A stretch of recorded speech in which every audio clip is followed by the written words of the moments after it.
Hi hello ನಮಸ್ಕಾರ. ನಿಮಗೆಲ್ಲರಿಗೂ ಸ್ವಾಗತ ಆಶಾ ಅಡುಗೆ ಮನೆಗೆ.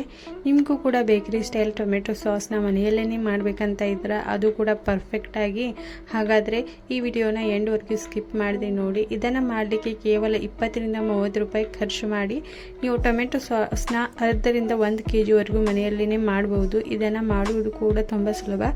ಹಾಗಾದರೆ ಇದನ್ನು ಯಾವ ರೀತಿ ಮಾಡಬೇಕನ್ನೋದನ್ನು ನೋಡೋಣ ಬನ್ನಿ. ಇದನ್ನು ಮಾಡಲಿಕ್ಕೆ ನೋಡಿ ನಾನು 1 kg ಟೊಮೆಟೊನ ಯೂಸ್ ಮಾಡ್ತಾ ಇದ್ದೇನೆ. ಈ ಟೊಮೆಟೊಗಳನ್ನು ನಾವು ಚೆನ್ನಾಗಿ ವಾಶ್ ಮಾಡ್ಕೋಬೇಕು. ಈ ರೀತಿಯಾಗಿ ಎಲ್ಲ ಟೊಮೆಟೊಗಳನ್ನು ನಾವು ವಾಶ್ ಮಾಡ್ಕೊಂಡ ನಂತರ ನೋಡಿ ಇವುಗಳನ್ನು ನಾವು ಸೈಡಲ್ಲಿ ಒಂದು ತಟ್ಟೆಯಲ್ಲಿ ತೆಗೆದಿಟ್ಟು ಅದರ ನಂತರ ನೋಡಿ ಇವುಗಳನ್ನು 1ರಲ್ಲಿ 4 ಪೀಸ್ಗಳನ್ನಾಗಿ ನಾವು ಕಟ್ ಮಾಡ್ಕೋಬೇಕಾಗುತ್ತೆ. ನೀವು ಇಲ್ಲಿ ಬೇಕಾದರೆ ಇದನ್ನು 2 ಪೀಸ್ ಕೂಡ ಮಾಡ್ಬೋದು. ಇಲ್ಲಿ 3 ರಿಂದ 4 ಪೀಸ್ ಮಾಡುವುದರಿಂದ ತುಂಬ ಈಸಿಯಾಗಿ ಜಲ್ದಿಯಾಗಿ ಇದು ಬಾಯ್ಲ್ ಕೂಡ ಆಗುತ್ತೆ. ಅದಕ್ಕೋಸ್ಕರ ನೋಡಿ ನಾನು ಈ ರೀತಿಯಾಗಿ ಚಿಕ್ಕ ಚಿಕ್ಕ ಪೀಸ್ಗಳಲ್ಲಿ ಟೊಮೆಟೊನ ಕಟ್ ಮಾಡ್ತಾ ಇದ್ದೇನೆ. ಇದೇ ರೀತಿಯ ಎಲ್ಲ ಟೊಮೆಟೊಗಳನ್ನು ನಾನು 1 kg ಸುಮಾರು ಟೊಮೆಟೊನ ಯೂಸ್ ಮಾಡ್ತಾ ಇದ್ದೇನೆ. ನೀವು ಕಡಿಮೆ ಕೂಡ ಯೂಸ್ ಮಾಡ್ಬೋದು ಅಥವಾ ಹೆಚ್ಚು ಕೂಡ ಯೂಸ್ ಮಾಡ್ಬೋದು.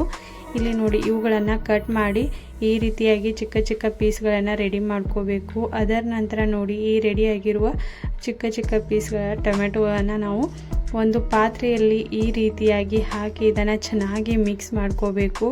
ನೀವು ಬೇಕಾದರೆ ಇದನ್ನು ಪ್ರೆಷರ್ ಕುಕ್ಕರಲ್ಲಿಯೂ ಹಾಕಿ ಕೂಡ ಇದನ್ನು ಕುದಿಸ್ಕೋಬೋದು. ಇಲ್ಲ ಅಂದರೆ ನೀವು ಈ ರೀತಿಯಾಗಿ ಪಾತ್ರೆಯಲ್ಲಿ ಕೂಡ ಹಾಕೋಬಹುದು. ಒಂದು ಅರ್ಧ ಗಡ್ಡೆ ಆಗುವಷ್ಟು ನಾನು ಬೆಳ್ಳುಳ್ಳಿ ಕೂಡ ಇದರಲ್ಲಿ ಯೂಸ್ ಮಾಡಿದ್ದೇನೆ. ಒಂದು ಅರ್ಧ ಇಂಚ್ ಆಗುವಷ್ಟು ನಾವು ದಾಲ್ಚಿನ್ನಿ ಕೂಡ ಇದರಲ್ಲಿ ಈ ರೀತಿಯಾಗಿ ಮುರಿದು ಹಾಕಬೇಕಾಗುತ್ತೆ.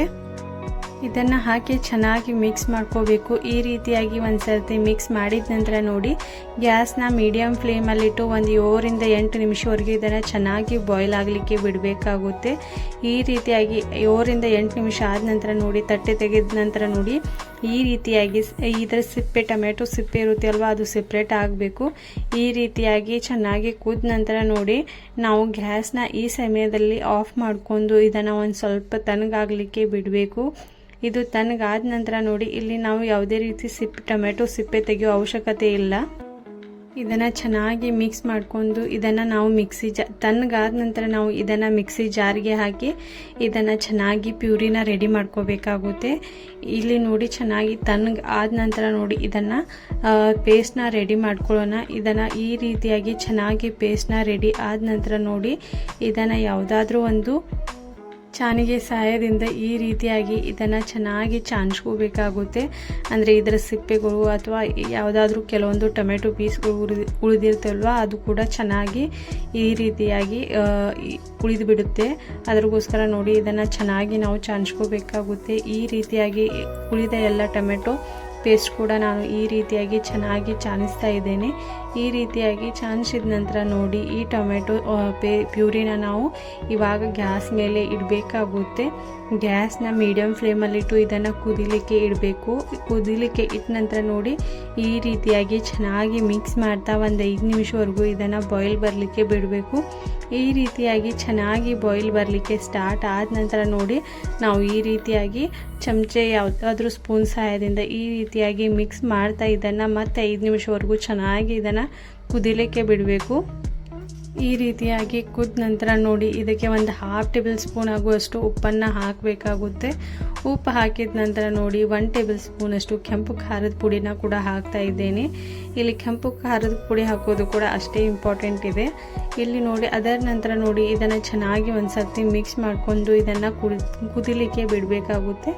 1 ರಿಂದ 2 ನಿಮಿಷವರೆಗೂ ಚೆನ್ನಾಗಿ ಇದು ಕುದ ನಂತರ ನೋಡಿ ಲಾಸ್ಟಲ್ಲಿ ನಾವು ಈ ರೀತಿಯಾಗಿ ಗುಳಿಗಳು ಬರಲಿಕ್ಕೆ ಸ್ಟಾರ್ಟ್ ಆದಾಗ ಅಥವಾ ಈ ಪ್ಯೂರಿ ಒಂದು ಸ್ವಲ್ಪ ಗಟ್ಟಿ ಆದಾಗ ನೋಡಿ ಇದಕ್ಕೆ ನಾವು 1 ಕಪ್ ಆಗುವಷ್ಟು ಸಕ್ಕರೆನ ಹಾಕಬೇಕಾಗುತ್ತೆ. 1 ಕಪ್ ಆಗುವಷ್ಟು ನಾನು ಇದಕ್ಕೆ ಸಕ್ಕರೆ ಕೂಡ ಹಾಕ್ತಾ ಇದ್ದೇನೆ. ಈ ಸಕ್ಕರೆನ ಹಾಕಿ ನಾವು ಇದನ್ನು ಚೆನ್ನಾಗಿ ಮಿಕ್ಸ್ ಮಾಡ್ಕೋಬೇಕು. ಇದನ್ನು ಮಿಕ್ಸ್ ಮಾಡಿದ ನಂತರ ನೋಡಿ ಈ ಟೊಮೆಟೊ ಪ್ಯೂರಿ ಇರುತ್ತೆ ಅಲ್ವಾ, ಸ್ವಲ್ಪ ತೆಳ್ಳಗೆ ಆಗುತ್ತೆ. ಈ ತೆಳ್ಳಗೆ ಆದ ನಂತರ ನೋಡಿ ನಾವು ಗ್ಯಾಸ್ನ ಲೋ ಫ್ಲೇಮಲ್ಲಿಟ್ಟು ಇವಾಗ ನಾವು ಇದನ್ನು ಮಿಕ್ಸ್ ಮಾಡ್ತಾ ಒಂದು 5 ರಿಂದ 6 ನಿಮಿಷವರೆಗೂ ಇದನ್ನು ಕುದಿಲಿಕ್ಕೆ ಬಿಡಬೇಕಾಗುತ್ತೆ. ಇದು ಚೆನ್ನಾಗಿ ಕುದಿಲಿಕ್ಕೆ ಸ್ಟಾರ್ಟ್ ಆದಾಗ ನೋಡಿ ಈ ಗುಳ್ಳೆಗಳು ಬರಲಿಕ್ಕೆ ಸ್ಟಾರ್ಟ್ ಆಗುತ್ತೆ. ಅದರ ನಂತರ ನೋಡಿ ಈ ರೀತಿಯಾಗಿ ಥಿಕ್ಕಾಗಿ ಬರಲಿಕ್ಕೆ ಸ್ಟಾರ್ಟ್ ಆದಮೇಲೆ ಇದನ್ನು ಒಂದು ಸರ್ತಿ ಮಿಕ್ಸ್ ಮಾಡ್ಕೋಬೇಕು. ಮಿಕ್ಸ್ ಮಾಡಿದ ನಂತರ ನೋಡಿ ಇದನ್ನು ಒಂದು ತಟ್ಟೆಯಲ್ಲಿ ಈ ರೀತಿಯಾಗಿ ಹಾಕೊಂಡ ನಂತರ ಈ ಟೊಮೆಟೊ ಸಾಸ್ ಇರುತ್ತೆ ಅಲ್ವಾ, ಈ ರೀತಿಯಾಗಿ ತೆಳ್ಳಗೆ ಇನ್ನೂ ಬರ್ತಾ ಇದೆ ಅಂದರೆ ಇದನ್ನು ಇನ್ನೂ 5 ನಿಮಿಷವರೆಗೂ ಚೆನ್ನಾಗಿ ಕುದಿಸಬೇಕಾಗುತ್ತೆ.